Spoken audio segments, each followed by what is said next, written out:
கஜானனம் பூதகணாதிசேவிதம் கபித்தஜம்பு பலசாரபக்ஷிதம் உமாசூதம் சோகவிநாசகாரணம் நமாமி விக்னேஸ்வர பாதபங்கஜம். வணக்கம். இந்த ராகு கேது பயிற்சிங்கிறது இந்த குரு பயிற்சி மாதிரியோ இல்லை சனி பயிற்சி மாதிரியோ ஒரு ராசிக்கும் தனித்தனியாக மிக நீளமான பலன்களாக நல்லா அலசி ஆராய்ஞ்சு சொல்கிறதுங்கிறது ப்ராக்டிக்கலாக முடியாதுங்க. என்ன காரணம் அப்படின்னா, இந்த ராகு கேதுக்கள் சாயா கிரகங்கள்.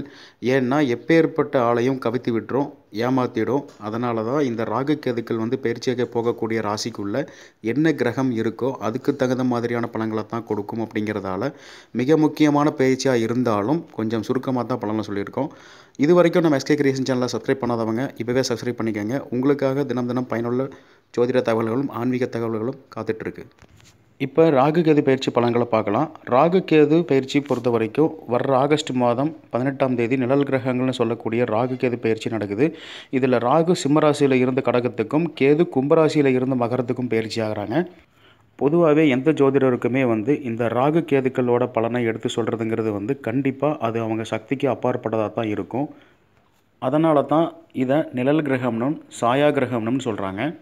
அதனால் ராகு கேதுக்களோட பயிற்சியை பொறுத்த வரைக்கும் பலன்கள் எல்லாம் பார்த்திங்கன்னா பொதுவாக பெரிய பலன்களை சொல்ல மாட்டாங்க.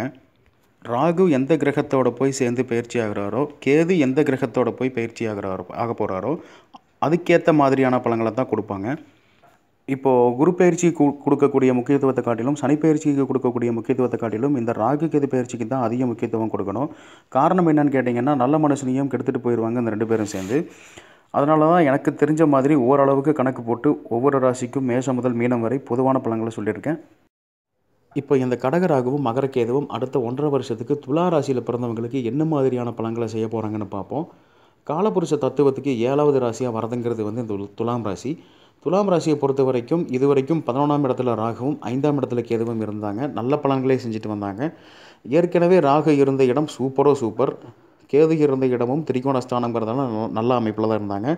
அதனால் உங்களுக்கு முன்னேற்றத்தையும் வெற்றியையும் லாபத்தையும் தந்திருக்கும்னு சொல்லலாம். அதே மாதிரி 5ஆம் இடத்து கேதுவும் கடந்த காலத்தில் மனமகிழ்ச்சியான வாழ்க்கையை தந்திருக்கும்.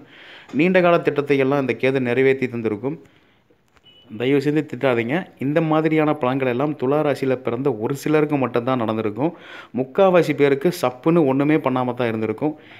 என்ன காரணம் அப்படின்னா, 7.5 சனி ஒரு பக்கம், குரு ஒரு பக்கம்னு போட்டு புரட்டி எடுத்திருப்பாங்க. கண்டிப்பாக நெகட்டிவான பலன் தான் செஞ்சுருக்கும்.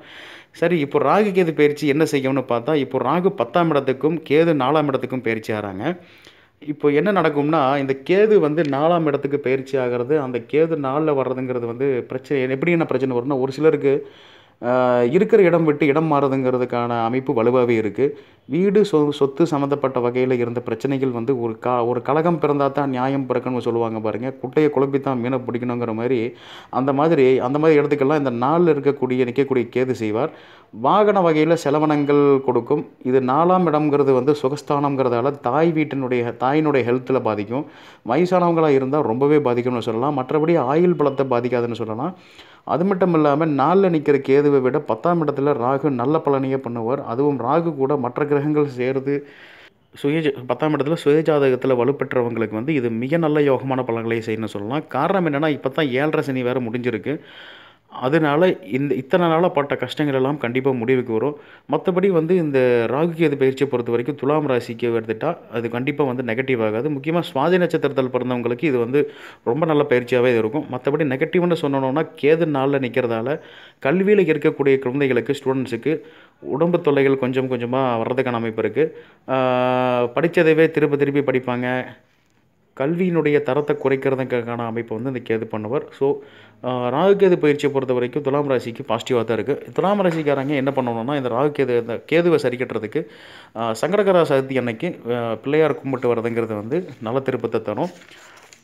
இந்த ராகு கேது பயிற்சியை பொறுத்த வரைக்கும் இந்த 2 கிரகங்களும் எந்த கிரகங்களோட போய் பயிற்சி ஆகுதோ அதுக்கு தகுந்த மாதிரியான பலன்களை தான் செய்வாங்க, மாறுபடும். அப்படிங்கிறதால இப்போ நான் சொன்ன பலன்கள் எல்லாமே பொதுவான பலன் தாங்க. அவங்க சுயஜாதத்துக்கு ஏற்ற மாதிரி பலன்கள் மாறுபடும். இந்த வீடியோ பிடிச்சிருந்தால் லைக் பண்ணுங்கள், ஷேர் பண்ணுங்கள், கண்டிப்பாக சப்ஸ்கிரைப் பண்ணுங்கள். நன்றி.